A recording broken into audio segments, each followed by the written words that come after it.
नमस्कार, आप देख रहे हैं गोरखपुरिया न्यूज चैनल और मैं हूं आपके साथ वैशाली।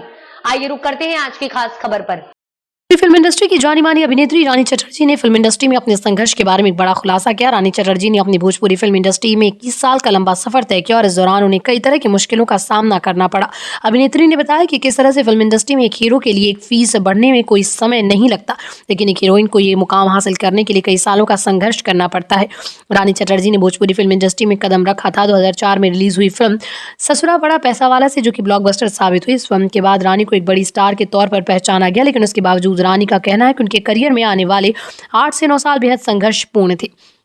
रानी ने बताया कि शुरुआत में उन्हें कोई फिल्म नहीं मिल रही थी, जबकि उन्हें उनके साथी अभिनेता मनोज तिवारी की फीस 50 लाख रुपए तक पहुंच चुकी थी। रानी चटर्जी ने भोजपुरी फिल्म इंडस्ट्री में वेतन असमानता यानी पे परिटी की समस्या पर भी बात की। उन्होंने कहा, ससुरा बड़ा पैसा वाला के बाद मेरी कोई फिल्म लाइन में नहीं थी। मनोज तिवारी की फीस 50 लाख रुपए हो गई, जबकि कोई मुझे पूछ ही नहीं रहा था।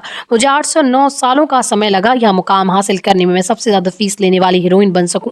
रानी चटर्जी ने अपनी बात को आगे बढ़ाते हुए कहा कि ये स्थिति बॉलीवुड में भी है। यहाँ हीरो की फीस हिट फिल्म के बाद बहुत ज्यादा बढ़ जाती है, लेकिन एक हीरोइन को ये मुकाम पाने के लिए बहुत संघर्ष करना पड़ता है। मुझे भी ऐसा ही महसूस हुआ जब मुझे समझ आ गया कि इतने बड़े बड़े हीरोइन के साथ काम कर रही है तो लोग मेरे साथ क्यों काम करेंगे। वो मुझे हीरोइन मानते ही नहीं थे। तब मैंने विदेशी फिल्मों में काम करना शुरू किया। इन फिल्मों में मनोज तिवारी और रवि किशन नहीं होते थे। इस समय तक ये माहौल बन चुका था कि जिन फिल्मों में मनोज तिवारी और रवि किशन होते हैं वही भोजपुरी फिल्म मानी जाती है।